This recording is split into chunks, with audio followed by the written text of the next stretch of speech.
Hello, Mrs. Green. My name is Cecilia Martinez. I will be one of your nurses. I will be taking care of you and answering any questions that you may have about your surgery. Please do not hesitate to ask me any questions. It is my job to make sure that you're comfortable and well informed about the whole process. The Mohs surgery will consist of cancerous tissue removal in your affected areas. The surgeon will numb these areas and remove layers of tissues, which he will then examine under a microscope to check for any remaining cancerous cells. If there is still affected tissues in your skin, he will numb the exact spot he has already removed the tissue of, and he will do another layer of removal.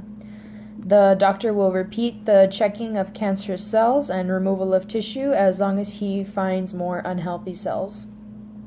The purpose and goals of this surgery is to completely rid of any cancer cells that you have while still leaving as much healthy tissue as possible.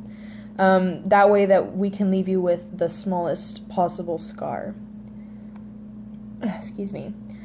The type of skin cancer that we will be removing will be a type of non-melanoma skin cancer. This particular type of skin cancer is called basal cell carcinoma, which are lesions or growths that appear on your outer skin that typically do not spread to other parts of the body.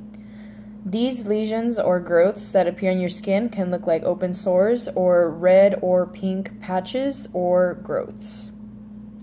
Dr. Omari will be performing your surgery. He is a dermatologist and the surgeon who will remove the cancerous tissue, analyze your lab samples, and will be the surgeon who closes or reconstructs your wound. The main instruments that will be used in this procedure include a scalpel and a microscope.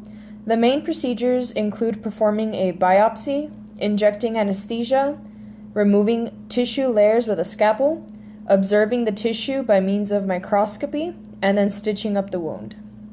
The procedure may take several hours. It just depends on how many rounds of removal we may have to do. The time just depends, like I said, on how many rounds of removal.